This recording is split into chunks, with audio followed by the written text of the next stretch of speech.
A lot of times I think people have this misconception that, if you practice something in the morning, people say to me, Dandapani, if I practice meditation for 10 minutes every morning, is that going to affect my life?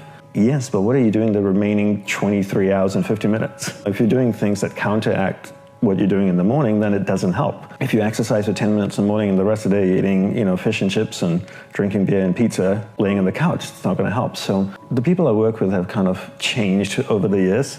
And I would say in the last 2-3 years, the people I worked with, what they really want to know is I think they've come to the realization that they know very little about the mind. They're experts in their areas, but they know very little about the mind, and they really want to understand the mind better so that they can leverage their mind to be even better at what they do. All of them want to leverage themselves better, and they feel like they have a lack of understanding of how their mind works. So 2 things here, Ryan. One is wanting a quick fix to learning. I spoke yesterday in Munich to a group of entrepreneurs, and one guy asked me, so is there a quick fix to having more energy in life? I'm like, there's no quick fix in life. That's the first thing you have to understand. And I think technology trains us to think they're quick fixes. So I can go on my phone. I live in New York City. Last week, I went on Amazon, ordered something at 10:30 at night, and the next morning at 8 o'clock in the morning, FedEx buzzed my door and it was there. It's crazy, right? So I can get things instantaneously through technology. And then because we're so trained to getting things as soon as we want them, that we apply that to our life. And we think that, we can change overnight. And then people out there selling hacks. There's this hack, there's that hack. How are we going to hack this? How are we going to hack business? How are we going to hack the mind? How are we going to hack the body? But it doesn't work that way. You have a child, and your child is growing slowly and learning slowly. There's no way to hack your child. Can you make your 3-year-old boy, right? You have 3-year-old boy learn... Walk faster, talk faster. Learn triple integrals by tomorrow. Why don't you hack him? It doesn't work, right? And then why as adults do we think we can hack everything? It's not sustainable. And then the other thing about being a teacher is that, that's another thing that's being sold out there. Besides hacking, it's like, let me certify you to be a yoga teacher. Let me certify you to be a life coach. I know you're 19 years old and you've never had any experiences in life, nor have you achieved anything that pushed you beyond the limits of your imagination. But let me certify you as a life coach after a 3-day weekend program. And I think when you go with the idea that I'm going to learn something and then take that content and teach it, you never really learn. When I went to the monastery and to learn from my guru, I went purely to be a student. First of all, I went there with the knowledge that I knew nothing. I wanted to learn from him, and then once I learned from him, my goal was to strive to implement everything as best as possible. I have zero intent to teach, right? And I feel when you take that approach, you learn the best. And some of the people that I work with purely have that approach. They have zero intention to teach. They just really want to learn. And so when you go there with that intention, then you learn really well. Like we were chatting earlier, if someone wants to learn martial arts, they want to learn the quick swirl 360 kung fu kick in the air or something. No one wants to go and do the hard work. And that's all about the quick fix. How can I get from A to B as quickly as possible?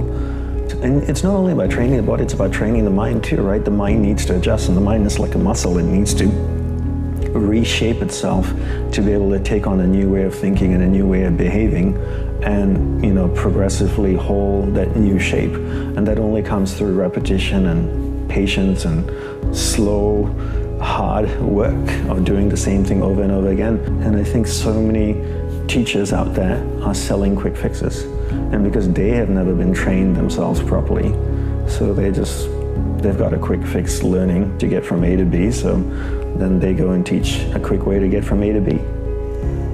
They don't understand this old traditional path of slowly learning and developing yourself over a period of time is what really creates mastery in a certain level. You get used to being comfortable.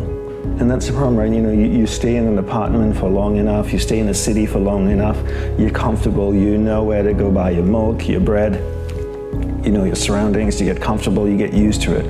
And You know, one of the biggest teachings he taught me is about awareness in the mind. You're not the mind, rather you're pure awareness traveling through different areas of the mind. And your goal is to take your awareness from your conscious mind, move it through the conscious mind, through the subconscious, into the superconscious areas of the mind, which is the most refined areas of your mind to experience deeper inner states and ultimately self-realization, God realization. But awareness travels in the mind, but when you get stuck physically in a certain place and you get used to your surroundings and your comforts, your external environment is a reflection of how your awareness is working in your mind. That means your awareness is stuck in a particular area of the mind because there's really no separation between your inner state and your outer state.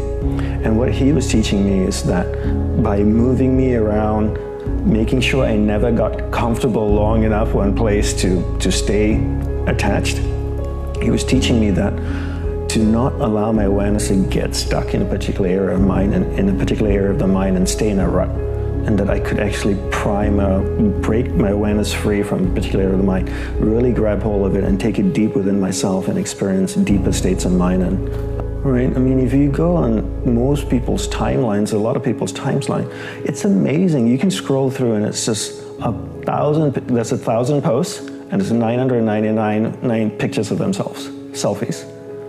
And I think social media has made people extremely selfish, and all people think about is themselves. You know, here's what I'm doing, look at me here, look at me there. You know, and you look at also public figures and celebrities and influencers, they constantly post pictures of themselves and their amazing life traveling all around the world. And, you know, I see and I know some of these people and they never post pictures of their students or, you know, who's following them. It's always about them. Nobody spends time with themselves. And when I say this to people, they go like, oh, I have alone time. Every evening when I walk my dog for half an hour, that's my alone time. And you're like, no, that's walking a dog. When I'm at the gym working out, that's my alone time. I go like, no, that's being at the gym. Alone time is you sitting down in a chair at home or on the floor, cross-legged, you know, no music, no journal, no podcast, your eyes closed, and spending time in contemplation and reflection. Not meditation, but in actual reflection and really having a conversation with yourself, the same way we're having a conversation, getting to know each other and each other's opinions and thoughts. You have a conversation with yourself, and people don't do that, right? They don't spend any time doing that, and if you don't spend any time doing that, how would you know what's important in your life, where are you struggling, and what you need to focus on next, and what you need to work on? You're so busy from the moment the alarm rings, they reach over to the side table, grab their phone, turn off the alarm, look at all their notifications, and then start stroking that phone. This is how people get pleasure in the morning, stroking the phone. And then every 10 years, someone has a quote-unquote midlife crisis when they realize that they're living a life that they've never contemplated, they've never planned, they're not connected with, right? And then that's kind of life. And then you're on your deathbed looking back saying, what did I do? Why did I value these things? And they're wondering why, and it's because they never spent the time in solitude with themselves. Do the work now so you can spend the rest of your life living a life that's in alignment with your purpose. Once you figure out what you want now and what your purpose in life is, then you can spend the rest of your life living a life in alignment with that purpose. And you know, talking about deathbed, you know, when my guru was dying, one of the last things he said on his deathbed was, what an amazing life. I would not have traded it for anything in the world. What an amazing life. I would not have traded it for anything in the world. Now, what words to hear from a dying man? You know, to be able to look back on your life and say, that was freaking spectacular. So when you're so determined, when you're so clear what you want in life, and you're so determined to get it, and you're willing to give up everything and everyone for it, then you're living a life in alignment with your purpose, and then you can spend the rest of your life in sync with who you are, as opposed to chasing so many different things around you that sparkle, whether it's, you know, I want to be like that person, and I want to do this, and that sounds fascinating, maybe I'll try that for a few years. You know, you meet kids nowadays that are 18, 19, 20 years old, and you ask them, what do you want to do? What are you studying at university? Oh, I think I'll do science and for a year, and you know, and then I might major in this, but I was also thinking I might take a year off, you know, travel a little bit and then come back, and I'm not sure, maybe I'll do arts. I'm kind of interested in this topic. How do you not know what you want to do? We have one life. You don't get a second shot at this. Get clear what you want.